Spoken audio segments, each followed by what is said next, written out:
I'm visiting with Travis Tritt. Is that your real name? Yes, it is. Are you often asked that? All the time. All the time. People, it sounds so much like a stage name.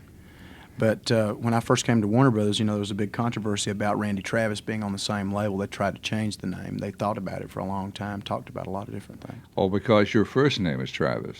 Well, actually, my first name is James. My full name is James Travis Tritt. And they were a little bit concerned that people might confuse the two of us because, the Travis in there. They at MCA, when Crystal Gale went to that label, her name was Brenda Gale. And because they had Brenda Lee, they did change her name. So I can see where you're coming from. Absolutely. It's just one of those things. Record labels have a lot of concern about, getting their artists out and doing the best they can with them. We kicked around. It was really almost comical at one point because they kicked around. I think everybody in the office sent in their own sheet of about 25 different names for me. And we kicked this around for about 6 months. And finally, one of the vice presidents, Bob Saporiti, walked in one day and said, "Look, his music is so different from Randy Travis's. Nobody's going to confuse the two. And besides that, he's got his own style, and it's his real name. So let's just leave it at that." That was one of the best days I think I had at the beginning. Did anybody ever run this by Randy Travis? I don't know. I heard a rumor at one time that some of Randy's people were a little bit upset about the fact that we didn't change the name. I don't know if there's any truth to that or not. You can hear any kind of rumor. All the time. Now, you have been at Warner Brothers since, the middle part of 1989? Actually, I was signed with Warner Brothers in April of 1988, but we didn't release our first record until August of 1989. All this time trying to choose a name? Trying to choose material, I think, was the main thing. We were, at the beginning, we weren't sure exactly which direction we wanted to go with the music that I did. I had written so many different styles of music, and they didn't know whether they wanted to pursue the ballad part or whether they wanted to pursue the country rock part or the straight-ahead traditional part of what I did. And finally, after a lot of deliberation, we just decided to go with all of it and just go with the music that felt the best to me. And that's what took us so long on the very beginning. But it was really kind of funny because when we first released our first record, Country Club, a lot of people thought that was Joe Stampley. I've had a lot of people tell me that. As a matter of fact, I met Joe Stampley's daughter one night in Houston, Texas, and she was talking about that her dad at the time was getting about 15 to 20 requests a night for Country Club. People thought it was him. And so everybody thought, well, the next record will be, along those same veins. And then we came back with Help Me Hold On. It was just a completely different style of music. I'm curious, what was a name that was seriously considered that they were going to call you? Oh, wow. I remember one, James Parrish comes to mind. James Hunter was another one that was talked about. James Tritt was another one we talked about. So they were going to use your first name, your real first name? Yeah, that was one of the ones that was kicked around the most. There were hundreds of them though, Ralph. There were lists. At one time I had about 50 sheets of paper, regular typing sheets of paper that had full, from top to bottom, just nothing but names on them that people had turned in from the label. Well, I think Travis Tritt is unique, like Elvis Presley. Well, thank you very much.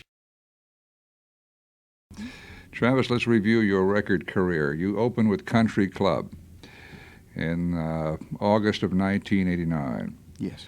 And that sold a lot of records, didn't it? They tell me at Warner Brothers it was the largest selling debut single that Warner Brothers has ever had on a country artist. Was that the album title as well? Yes, it was. And that album was a major success for Warner's. Sure was. We've, to date, I think we've sold almost 700,000 copies. Wow. Boy, that's a great debut album. It's just, I remember sitting around before we ever got the record deal thinking, wouldn't it be great one day to finally have a record deal? And then I thought after that, wouldn't it be great if you could release your first single and have it go top 20? And then after that, I thought, wouldn't it be wonderful to have an album that sold 300,000 copies? And all of those things have been surpassed so much more than I ever dreamed. How high did Country Club chart? We went to number 9 with that. I assume that the people at Warner's has given you the appropriate gold record for this. Yes, we have. As a matter of fact, we received it back about 2 months ago. How about platinum? Are you headed in that direction? We should be. We've got one more single with it we're going to come with off the album called Drift Off to Dream. And is that the next single? Yes, it is. Drift Off to Dream? Yes, it is. What's the schedule of that? We're talking January the 8th, I think, right now on the delivery on that. And if that single does well for us, and I think it will, then hopefully, knock on wood, maybe we can get some platinum out of it. So how deep are you in the Country Club album? That will be the 5th single, and it will be the last single off the album. So among other things you have to do in 1991 is do a new album. Exactly. We're in the process of recording that right now. We've done about 8 songs so far in the can, and we're going to finish the album up probably sometime around the end of January. Okay, what were the other singles? Our first single was Country Club. Then after that, we followed it up with Help Me Hold On, Which went to #1 for 2 weeks. And then we followed that with I'm Gonna Be Somebody, which was also a #1 record for us. And then we followed that with Put Some Drive in Your Country, which currently is on the charts, I think, in last count, I think it was in the 20s. Mm-hmm. And moving up for us. So we've had a good run. We've had more success than I ever dreamed possible, and I'm very grateful. I saw an article where people were trying to pigeonhole you. Said you had to decide between being traditional country and southern boogie. Mm-hmm. But you said you were opposed to that. Well, I just don't think. So what bag, as they used to say, what bag are you in? Well, I think in my situation, trying to categorize what we do would be about the same thing as trying to categorize Hank Jr. Mm-hmm. I'm country from the word go. I mean, I tell my audience that every night. I said I'm just as country as anybody you've ever seen. Anybody doubt that? Well, some people who have heard the country rock side of what I do might, if they weren't familiar with the other things that we've done, might believe that. But if you see our shows are very, very country. But we have a side of our shows that is very much influenced. My music was influenced by everybody from Merle Haggard and George Jones to the Allman Brothers and Leonard Skinner. So it's a wide variety. Travis, I want to review the records after Country Club. Well, I want you to tell me about the songs. Okay. Let's examine each one individually. Okay. What comes to mind when I say to you, Country Club by Travis Tritt? That song will be a signature song for me. If Travis Tritt music is around 20 years from now, I'll still be doing that song every single night, just like Willie does Whiskey River. You think that is the song most identified with you? To this date, maybe. I think it would be a toss-up between that one and Help Me Hold On, probably. All right, what was the second single? That was Help Me Hold On. What do you remember about that song? That song, really, Country Club was a great introduction for us, but I saw when Help Me Hold On came out, the audience has increased tremendously. What it did for us, it brought in our female audience. And it was a song that, to me, it meant a lot to me, first of all, because I was a co-writer on the song. Not only that, but I got a lot of letters in the mail from people saying that, you know, their wife or their girlfriend or their husband was in the process of leaving, or maybe their marriage was about to break up or a relationship was about to go bad. And they heard that song and it made them want to give a second chance to their relationship. And I feel like when you can move people like that I'm doing exactly what I want to do when I move people that way.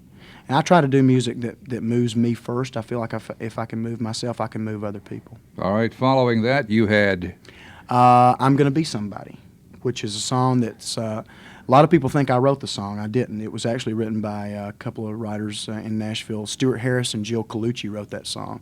But it's almost it tells my life story. It talks about a young musician who's trying to play and trying to work on, you know, being successful with his music, and everybody around him's telling him, you know, you shouldn't pursue this dream, and trying to discourage him, and he goes on and does it anyway. You know, that might, excuse me, that might be the national anthem of all the young writers and singers down on Record Row today. I'm gonna be somebody.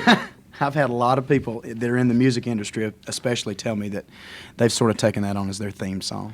After that, Put Some Drive in Your Country? Mm-hmm. That song, that is one of my favorite cuts on the album, and it was a very much of a left turn from what we had done before because that showed the southern boogie side of what I do. It's a very, very good representation of what we do in our live shows as well, very up-tempo. And that song is another song that I wrote. It just basically talks about my influences in music when I was growing up, everybody from Roy Acuff to the Allman Brothers. And after Put Some Drive in Your Country, you are planning to release Drift Off to Dream, which is another song that I wrote with Stuart Harris. And it's a love ballad. It'll be the first love ballad that we've done since Help Me Hold On. When you say love ballad, do you mean a song of endearment? Yes, a song talks about, sitting on a porch swing with your sweetheart. Basically, it's a song that talks about a guy who's out looking to find the right person. And if he finds her, this is what he'd do, and I think it's going to be a good record for us. I've had a lot of people that have written into the fan club, and almost every other letter mentions that song, that they want to hear it as a single. So we want to give them what they want. Travis, I want to talk about the personal side of your life. Are you married? No, I'm not. I'm twice divorced. I kind of started early and quit early. You're not out of your 20s yet, are you? I'm 27. Do you have children? No, I have no children. Would you like to get married again?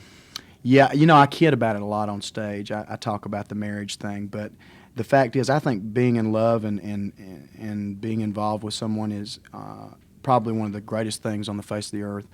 But right now, with the schedule that we have, it's just so we're hardly ever in one place more than just long enough to do a show. We usually, as soon as the show's over, we pack up and drive to the next town. So I'm sort of married to the music right now. Hardly have time for romance. That's true. In 1990, how many days did you spend out on the road? We did approximately 250 some odd dates this year. Working dates? Working dates. So when you combine with 250 working dates, travel time. Travel time, we add probably anywhere from 25 to 50 more days to that. We're out on the road all the time. I know your manager, Ken Cragen, also manages Kenny Rogers, and you were kind of a unique experiment for him. I assume you work some with Kenny. Yes, I have. As a matter of fact, Kenny, I met Kenny for the first time at a television thing that he did in his ranch that he does every year. It's called the Classic Weekend. It's a sports special he does for NBC. Mm-hmm. And I met him for the first time right after Country Club had just come out. He invited us to come down and do the show with him, which was a big break for us to get national television exposure on NBC program like that early. And Kenny has been wonderful. We've done several dates on the road with him. He's a wonderful person to work with. Would it be correct to say that Kenny Rogers, that he is one of your managers as well? Do you work for a management company? No, it's just strictly Ken Cragen Incorporated. As far as I know right now, Ken Cragen used to be involved with managing, the company used to manage people like Lionel Richie and Olivia Newton-John and the Smothers Brothers and a lot of different other people. Right now, it's just Kenny Rogers and myself that he's working with. He just recently signed Burt Reynolds to the stable, and Ken told me not too long ago that will be the last, simply because he said that he doesn't feel like a manager can handle more than 3 acts at one time. Yeah, I would say that's a pretty good load. Yeah, definitely. You, Kenny Rogers, and Burt Reynolds? We keep him jumping, that's for sure. Is old Burt going to sing? I don't know. I haven't had the privilege of meeting Burt yet. I understand that he's a fan of my music, and of course I've been a huge fan of his movies for years. I love that line in that Don Williams song, "If Hollywood Don't Need You." Oh, yeah, where it says, "If you see Burt Reynolds." Yeah, tell old Burt I said hello. I think that's a great line. That is a great line. Where are you from? I was born and raised in Marietta, Georgia, still live there. Parents still there? Yes, sir. That's one of the main reasons I do still live there. What's your daddy's name? James Tritt. You're named after him. You have brothers and sisters? I have one sister who is 6 years younger than I, and she's going to school right now. She's wanting to be a flight attendant, and so she's wanting to finish out her schooling before she starts into that. Travis, I've read in your biography that your parents were opposed to your getting into show business. Very much Why so. were they opposed? Well, both of them had different reasons. My mother came from a very strict religious background. She raised me in church. That's where I started singing. She believed that if I was going to do any kind of music at all, it needed to be gospel music. And I did gospel music for a long time. I played contemporary Christian music when I was 13, 14, 15 years old. And the church was a big introduction for me, as it is for a lot of country artists. It was a big introduction to singing with some soul, with your, singing from your heart. My father was basically just a hard-working individual, blue-collar worker. His dad was a Georgia farmer, and he was the kind of person who believed that if you came home at the end of the day and you didn't have dirt on your fingernails and your back didn't hurt and you weren't soaked in sweat, you really hadn't put in a good day's work. He ought to see me after a performance because I'm usually soaked by the time the show's over. But I think both of those were just excuses, basically, just because I think they both realized I was their only son, and they realized that the music industry is a tough industry to break into, and I think they wanted to save me disappointment. What happened that day when you said, I'm going to pursue music? Did he say, you're going to what? The earth moved, the sky fell. Oh, man. You talk about an argument. Oh, we had constant problems. I had been working, I had gone out basically. I got married when I was 18 years old, right out of high school, and I had gone out and done what my parents and everybody else expected me to do. I got a regular job. I was working for a heating and air conditioning wholesale company. Started in by loading trucks off a dock and worked my way up to driving and so on and so forth. And I was there for about 4.5 years. And when I finally, it was a good job, and I had worked my way up, and I was doing, I guess, for that business pretty well. But I was never happy. I always wanted to pursue the music. And when I finally made the decision, it was after my first marriage broke up, and when I finally made that decision to go into it full time, it was definitely, my parents, they oh no, he's gone off the deep end, he's lost it, and he's going to be playing bars and honky tonks. Parents are like that. Oh yeah. I'm a parent. Mm-hmm. I might be the same way. Well, it's only natural to worry about your kids. That's right. I assume from what you're telling me, what you haven't told me, you must have had a band and must have been doing this part-time. Actually, what I did, Ralph, I quit pretty much cold turkey. When you were driving that truck, did you have a band? No, I would.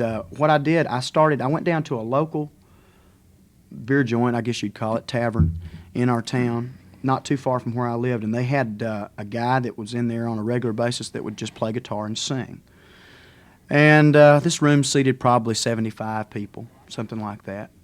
So I got my first gig down there. I went down there and auditioned, and people liked what I did. And I just sat there with an acoustic guitar and played mostly, cover tunes. Didn't do much of my own stuff then. And they offered me a booking there. And the booking, I think, that they offered me originally was 2 months long. I did it for 6 months. I worked my regular day job, and then I would get off about 6, 7 o'clock at night, go home, eat supper, change clothes, and go to the club and play till 1 o'clock in the morning, get up at 6 o'clock the next morning and do my regular job again. Wow. I did that for 6 months, and it almost killed me, and I found out I was having more fun and doing more what I wanted to do with the music, and I realized I was going to have to start pursuing it full time. Were you a single act, or did you have a band? I was just a single act. Okay, just you and a guitar. Just me and a guitar. Travis, I want to talk about Tanya Tucker. I figured you'd get around to that, Ralph. Some of the rag magazines, as we affectionately call them, have portrayed you and Tanya Tucker as having some sort of affair. Uh-huh. Tell me about that. I'm not going to even say the name of the magazine, but one of the rag papers, as you said, came out earlier this year and said that I think the title of the article was "Wild Country Singer Tanya Tucker Says, quote, I finally found a man to tame me." And you open it up 2 pages, and there's a big picture of her and a big picture of me, and this huge article about how we were getting married this Christmas. And Don Johnson and Melanie Griffith, the actor and actress, had offered their home in Aspen, Colorado, and so on and so forth. It was really kind of fun. Anybody that knows me pretty well can tell that there's a lot of fabrication in those things. Basically, what it is, Tanya and I have done a lot of shows together. We're very good friends. I think they're strictly basing it on the fact that we've done shows together. I've done shows with Charlie Daniels too, so they're probably going to say that we're getting married before it's all over with. What is Tanya's reaction to all this? To be perfectly honest, Ralph, we both think it's kind of cute. You know, I think it's one of those things that you know, you can believe it or not believe it. And in a lot of situations, we haven't told anybody what the real truth to the thing was, just to kind of string you know, the folks along. We've had a lot of fun with it. As a matter of fact, the first night after the article came out, Tanya and I just happened to be playing a show together, and my manager Ken Cragen sent me and Tanya both buttons that he had made up. Mine said, "You name it, I'll tame it," and Tanya said, "Tamed by Travis Tritt," and we wore them on stage that night and sang together. Have you ever had a date with Tanya Tucker? No, I haven't. Too bad. She's single, you're single? Yeah, she's a great lady, and I love her to death. I really do. She's a wonderful person, and she's been very good to me, too. Have you ever sung with her? Yes, I have. As a matter of fact, this upcoming year, we're planning a lot of touring with, we're going to hopefully call it the TTNT Tour, Tanya Tucker, T. Graham Brown, and myself. And the reason I think that the shows go over so well is because all of us do sing together in the show. What do you sing together? Oh, just different things. Usually we do it toward the end of the show. Usually I come out and open the show, and then T. Graham does his, and then Tanya is the closing act. And usually we come out at the end of Tanya's show, and we do the Tanya Tucker, T. Graham Brown duet, the Don't Go Out thing that they had out earlier this year, which was a great record. Do you do that with Tanya?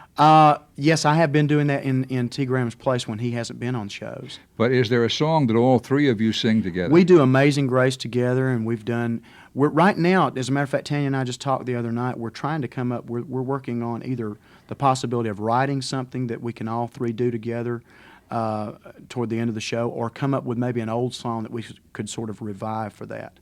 And we've got a lot of ideas about that. We'll see what happens with it. How about recording together? That's another possibility. We've talked about it a lot. I've wanted to sing with Tanya Tucker for years, and because I felt like our voices would just go together real well, and we have, by singing together on stage, you can just tell it would work together. We don't have any concrete plans right now to record together, but I would just about bet, if I was a gambling man, that sooner or later that will happen. Travis, as we roll into 1991, I wondered if you could tell me about some things that are going to happen to you that have not been announced yet. We have got a lot of touring scheduled. We're going to get to do some shows that I've wanted to do for a long time. We're going to get to do, for the first time, we're going to be touring with Hank Williams Jr., which we're looking forward to very, very much. I feel like his music is right in line with what my audience expects from me. So we're excited about that. We've got a lot more shows coming up with of course, T. Graham Brown and Tanya Tucker, and also with Charlie Daniels this year. We're in the process of possibly working with some television commercials. There hasn't been anything concrete, so I won't say who it would be, but it would be for a major automobile manufacturer. And we're looking to hopefully get in and do that. I would like to get into a little bit of television, movies, that sort of thing. Hopefully we're going to get the opportunity to do that this year. That's terrific.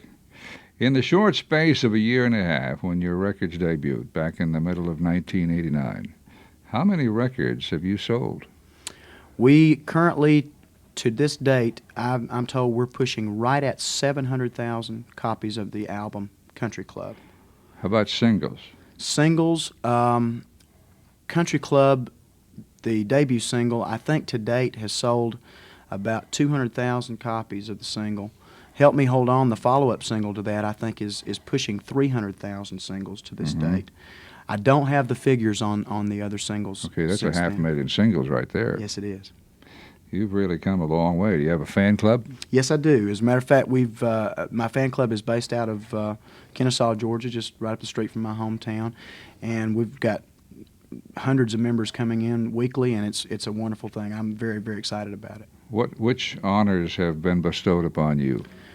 We were nominated this year for the Horizon Award at the CMA. We were also, Billboard magazine voted me their best new male vocalist of the year this year. For 1990? For 1990.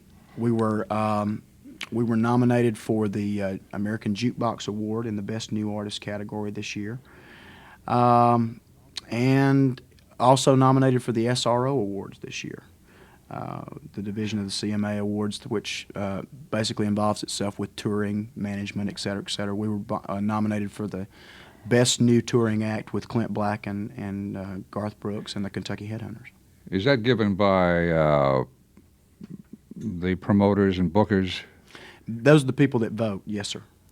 Sure is. I suppose it's based on who sells tickets. Exactly. That was a big nomination for me, even though it wasn't publicized as much as, of course, the CMA Awards because it's not televised. But the fact that people like Clint Black and Garth Brooks, who are just super tremendous performers and are packing houses all over the United States, and of course the Kentucky Headhunters as well, and to be able to be included in that number with those people, with just the short time that we've been out, our shows have just been miraculous. I mean, it's so nice to be able to travel all over the United States and go into towns you've never been in before and walk out and play to sold-out audiences that are familiar with your music. They know all the words to the songs. They sing along with you. That's a great feeling, and I was very honored.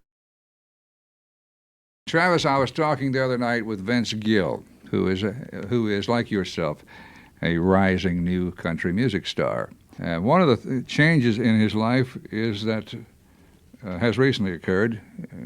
Women now throw their underwear at him on stage, and I admit he is cute. That ever happened to you? Yeah, I've had it happen a few times. Fans, bless their hearts, country fans are the greatest people in the world. And it amazes me sometimes what limits fans will go to get close to the artists that they follow, that they enjoy, and it's kind of flattering. It's a little embarrassing, sometimes to the attention that we get, but. I assume they bring extra underwear to the show. I don't know. I've wondered about that myself. I really don't know what the situation put is. This in my purse. I want to throw it at Travis Tritt. Yeah, I haven't seen anybody actually take anything off in my shows yet, so I assume they do bring it in the purse. I will take this a step further. He also said that women have asked him to sing all manner of body parts, to sign all manner of body parts. I've been asked to do that. Have you ever had a woman ask you to sign her butt? Yes, as a matter of fact, I have, and I have to tell you, I did do it. But it was so funny. I heard Mel Tillis tell a story about that one night about signing a girl's behind in a 7-Eleven store out on the road. Yeah, I've done that. We don't do that much anymore. Do they bare the butt? Well, the top part of it, this girl did anyway. They apparently are not intimidated by you or by the moment or by the other people. I think they're so caught up and so excited about, just meeting the person that they've listened to and seen on television and admired, and it's in a form, it's great flattery. Have you had other strange things happen to you on the road? Yeah, we've had some I remember there was a situation one night where we were playing a club in Texas, and a girl on the front row sent me up a card telling me it was her birthday. And so she came around when we got done with the show. She came around to the backstage area. And I saw her standing there talking to one of the security guards trying to get back. And I told him, it's her birthday, let her come on back. And I had a real nice performance jacket that I had bought at the time. This was when I was first getting started. And money was very, very scarce. And, of course, I was very proud to finally have a performance jacket that I could wear on stage. And somehow or another, she came back, we got an autograph, and we signed pictures.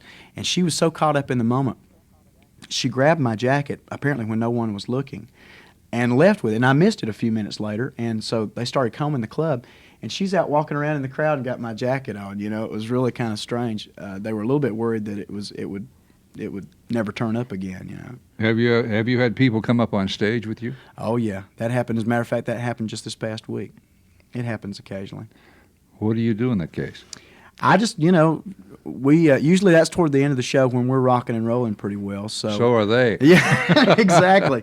So we just unless it gets to a point where people you can never tell when people get real excited what they're going to do, and so from that standpoint, we try to keep it where it's still fun for everybody, but we try to keep the safety level in there if we can too.